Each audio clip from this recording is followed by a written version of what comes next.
And I actually have that same long-term view. I'm a big long-term bull. I'm just a shorter-term macro economist looking at the cycles and everything like that. So the beauty of 12 to 13,000, it gets us to that 80 to 85% correction that Bitcoin has done every single cycle. So that kind of gives us a basis of what to look for. It's also a strong technical support. But you're right. I mean, if you're a long-term investor and you're not going to look at it for 10 years or 5 years, there's nothing wrong with that. You just have to, this is the key, right? You have to be able to weather the emotional storm, because I know a lot of investors out there, they might buy in at 22 or 21. And when they're down 40% at 12, they might panic and unload, because you're going to hear a lot of negativity out there. And if you have to be able to control that and shut it out, and then you're okay to do that. But if you're someone who's very emotional and you're going to exit the trade at that point, and then it goes to 50,000, then 100,000, that's not a good scenario for you to be in. So if you have emotional control, that's fine. Start inching in. I also advocate for dollar cost averaging. Buy a little here at 21, buy a little bit more at 18, buy some more at 15, and so forth, versus just going all in at one specific level.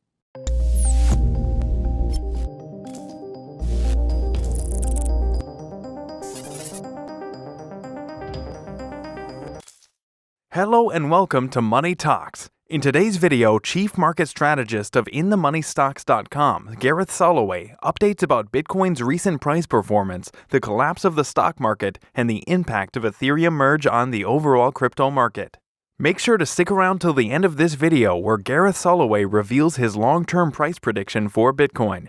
Yeah. So what we saw is Friday, when the equity market sold off, you got this nasty candle. It did close below this channel. So look at the beauty of this channel here, how we've been hovering up and down inside of it really since June. But the negative here is that we saw a close below. Now, you haven't confirmed, but as far as I'm concerned, this is a very, very nasty little pattern formation. And it's likely we're going to go retest this yellow trend line here, which happens to be the high from 2017 right here.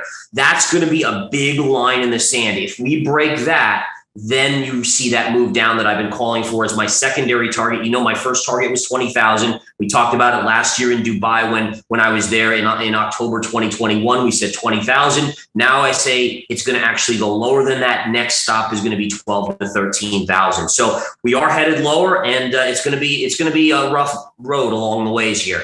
Gareth Soloway also said that the volatility is not yet over, and in fact, stocks will likely see new lows. This is a fear of the Fed not backing off, Soloway told David Lin, anchor for Kitco News. We got the minutes last week from the Federal Reserve meeting that kind of was the end of the move. Right into those minutes are when we touched the 200-day moving average, which was the technical resistance level. And as soon as we heard from the Fed, it didn't seem like they were as dovish as the market wanted. Well, that's a good question. I don't think so. Not at this stage of Bitcoin's life cycle. I think down the line, you will see a kind of a difference, and Bitcoin and the crypto market start to emerge. But right now, it is tied to a risk asset. I know a lot of people said in 2021, oh, it has nothing to do with the stock market. It'll go up when inflation goes up and the markets sell off. We obviously learned that that wasn't the case. So I'm in the camp that we're going to see crypto sell off with the stock market. I have a big downside move coming later this year in the stock market. And that's going to be the catalyst to really take us to that 12, 13,000 marker on Bitcoin. And I actually think that Ethereum is very likely going to head down to this next target around $645. So I have it priced in. That should be the level that Ethereum hits when Bitcoin hits 12 to 13,000. Soloway said that it is possible that stocks will not recover to their 2021 highs for many years. The stock market has made its highs in 2021. We will not take those highs out for 5 to 10 years, he said. Worsening macroeconomic conditions are to blame, Soloway said. You're going to have this genie that's out of the bottle named inflation. It's not going to go back to 2% or under for a long, long time. That's going to mean that the Federal Reserve is not going to be able to print us out of future recessions that are going to come, especially this next one, he said. Yeah, so I mean, it's a nasty collapse. And I think the biggest thing to understand here is that this is all about human psychology, right? So in 2021, we saw stocks like GameStop, AMC, Bed Bath Beyond soar to ridiculous heights and then come back in. And what we've seen here is that it's the Wall Street bets crowd has tried to relive the magic of 2021. So they've started to pump these things. They started to run. We saw them go up precipitously, but not as high as 2021. And they've come crashing in so fast. This is the psychological part of it, is that you have, number one, the same investors that were in last time, they got burned when the collapse occurred. So they're much quicker to pull the trigger. Last year, you had months of people saying, hey, I'm never going to sell. I'm going to hold on. You had the apes. You had just all of these things going on, right? And ultimately, that is no longer intact because human psychology remembers the collapse and people are selling into it. The last thing to remember is that this was inevitable because the Fed in 2021 was printing money. The government was sending checks, all these things. The Fed was basically leaving interest rates at zero or near the zero marker. And that helped these stocks run. Now you have a totally different scenario. You're in a bear market. And that means that these stocks did not have the same flight that they would have last year. So not surprising to see the collapse. I hope not too many people got burned on this, but nonetheless, it is scary, the falls that these things have had. Bitcoin experienced a 16.5% correction between August 15th and August 19th as it tested the $20,800 support.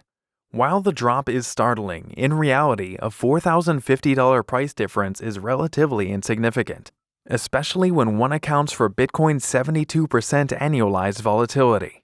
Currently, the S&P 500's volatility stands at 31%, which is significantly lower, yet the index traded down 9.1% between June 8th and June 13th. So comparatively speaking, the index of major U.S. listed companies faced a more abrupt movement adjusted for the historical risk metric. But in terms of talking to people and saying follow the herd, you never want to be a follower of the herd. Occasionally it works. It gives you a false sense of security. Generally, when you're following people, you're going to end up losing, especially when it's the herd mentality. The smart money gets in at the beginning of the run, the dumb money later on, and you never want to be in that crowd that's chasing at the end. So avoid the hype, essentially.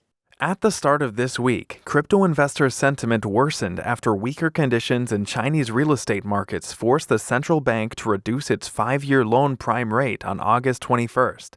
Moreover, a Goldman Sachs investment bank strategist stated that inflationary pressure would force the U.S. Federal Reserve to further tighten the economy, which negatively impacts the S&P 500. What was going on over the summer is number one, the markets had started to bottom and we started to have this kind of turnaround in the equity markets where it was becoming a risk on environment. And what you notice is the meme stocks ran just at the end as the S&P was topping out here. And if we go to the S&P chart, it's getting crushed today again, just like it did on Friday. But look at the chart here. I mean, this is the beauty of the charts, David. And I know you know I'm a technical chartist, but look at the level we ran into. We had this monster move up right to the 200 moving average, right to this downsloping trend line, and right to this gap fill. I call that a 3-factor resistance line. And that is a beautiful thing. It basically choreographed we were going to roll over, and you can see the meme stocks kind of ran into that. And then we've seen that fall as well. So again, the charts tell you a lot about what the probabilities are. And they were saying we were going to come down or start to fall in the markets.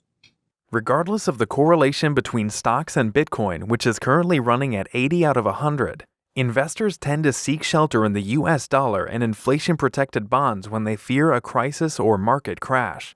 This movement is known as a flight to quality and tends to add selling pressure on all risk markets, including cryptocurrencies. Despite the bear's best efforts, Bitcoin has not been able to break below the $20,800 support. This movement explains why the $1 billion Bitcoin monthly options expiry on August 26th could benefit bulls despite the recent 16.5% loss in 5 days. Yeah, and the answer is it's very likely, or I shouldn't say likely, but it's very possible that that does happen. I'm not in the case of that. I mean, you can see over here when we broke lower, we came back just shy of the 200 right there. So it is possible, just like Bitcoin. Like if we go to the Bitcoin chart, you can see here, we haven't even come close to the 200 on Bitcoin, which is kind of sad to think, right? I mean, it hasn't even come close at all. But you can see right here, it did hit the 200 before that next cycle to the downside. The problem here on the Bitcoin chart is that this was a very defined bearish pattern and now you're below it. So that is problematic. Now, again, we have to hold this 19.6, 19.5 level, which is that key level from 2017. Otherwise, again, we should be heading very, very quickly. And again, just watch the stock market. I strongly encourage everyone to just keep an eye on the stock market. That is going to be your indicator. If this continues and we continue to see this fall on the S&P, I don't believe that the crypto markets can withstand that. An economy mired in stagflation will last for years, Soloway noted, and weigh down on equities prices and earnings. Investors and traders will have to be stock pickers going forward, he said. I think you're going to want to stay away from the indexes themselves, and you need to start looking and seeing what's the new technology, what's a stock that has a good dividend, for example, he said. So what do you think will be the impact of Ethereum merge on the overall crypto market? Tell us in the comments. Also, don't forget to like and subscribe. See you soon with the next video. Thank you so much for watching.